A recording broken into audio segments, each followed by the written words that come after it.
Friends, welcome back to my YouTube channel SP Singh Banking Updates।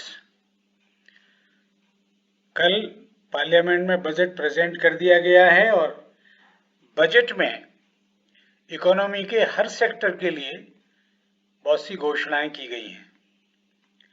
हमारी economy में MSMEs का बहुत महत्व रहा है पहले से ही और ये बहुत महत्वपूर्ण सेक्टर है, तो हमने ये सोचा कि इसको एग्जामिन किया जाए। What is there in the budget for MSMEs? So let us start.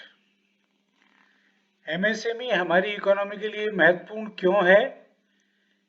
क्योंकि ये है second largest sector in providing employment after agriculture, and MSMEs are contributing around 29% to our GDP. MSME's contribution to our export is around 50%, very significant. And MSME's contribution in manufacturing is around 45%. That indicates the importance of this sector to our economy as a whole. But during this pandemic, this sector has been the worst hit sector of the economy. So it was imperative for the finance minister to provide some kind of relief support to this sector, and it has been done also. What are the budget announcements for MSMEs?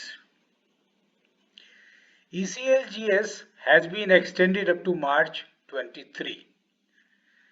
आपको मालूम ही है कि हमारी ये emergency credit line guarantee scheme government ने immediately after pandemic spread शुरू की थी और ये जो मार्च 22 तक एक्सटेंड की हुई थी। बजट में अनाउंसमेंट किया गया है कि अभी ये मार्च 23 तक चलेगी और इसमें 50,000 करोड़ का ओवरऑल जो टोटल होगा पूरा 5 लाख करोड़ तक का इसका प्रोविजन जाएगा।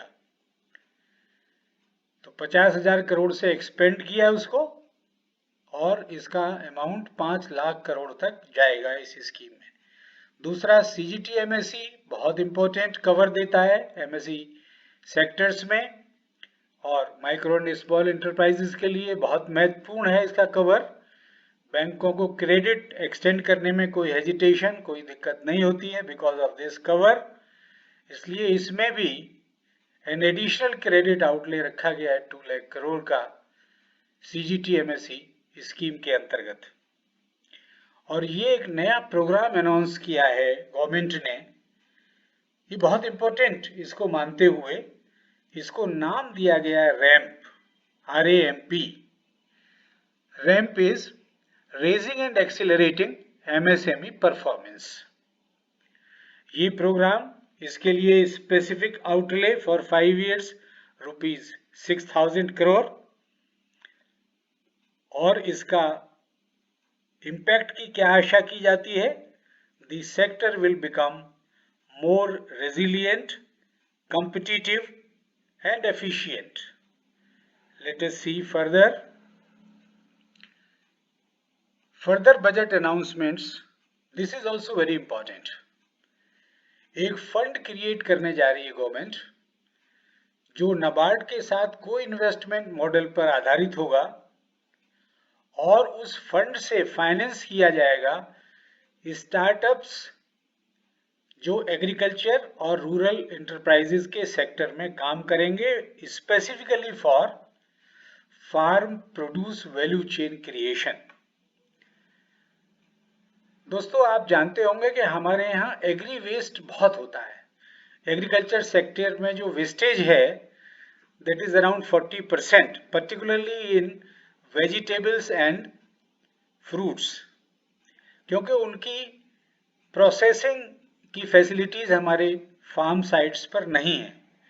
उसको मद्देनजर रखते हुए गवर्नमेंट ने ये प्रयास किया है कि ये भी वहाँ पर ऐसी एक वैल्यू चेन क्रिएट हो जिसमें प्रोसेसिंग भी हो, मार्केटिंग भी हो और फाइनली एग्री प्रोड्यूस के अच्छे दाम फार्मर्स को मिल सकें, उसमें वैल्यू एडिशन भी हो और तभी फार्मर्स को अपनी इनकम बढ़ाने का अवसर भी मिलेगा।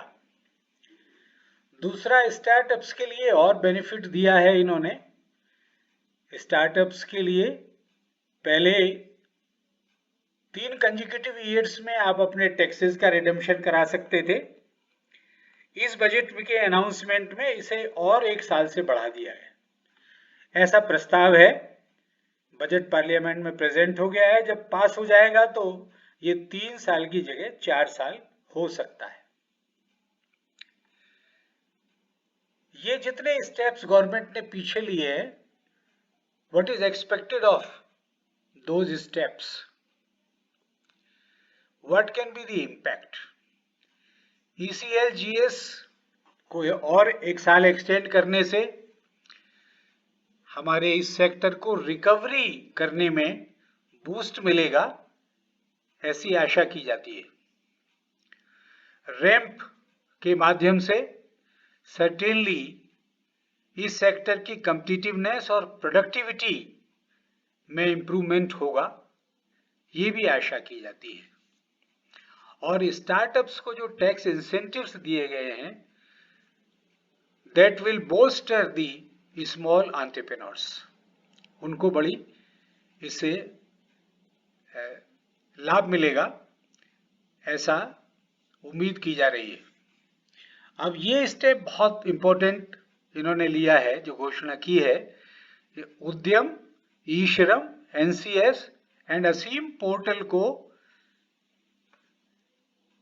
ये बिल्कुल एक करने का इनका प्लान है, इंटरलिंक कर दिया जाएगा। और जब ये इंटरलिंकिंग हो जाएगी तो एक तरीके से ये बहुत बड़ा डिजिटल इनेबलर होगा और ये हमारे इस सेक्टर की प्रोडक्टिविटी को बहुत इनहांस कर सकता है। तो ये बहुत महत्वपूर्ण अनाउंसमेंट्स हैं।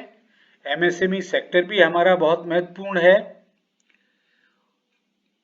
इसको देखते हुए मैंने ये उचित समझा कि आपके साथ बजट की ये जानकारी शेयर की जाए। मुझे आशा है कि आपको ये जानकारी उपयोगी सिद्ध होगी।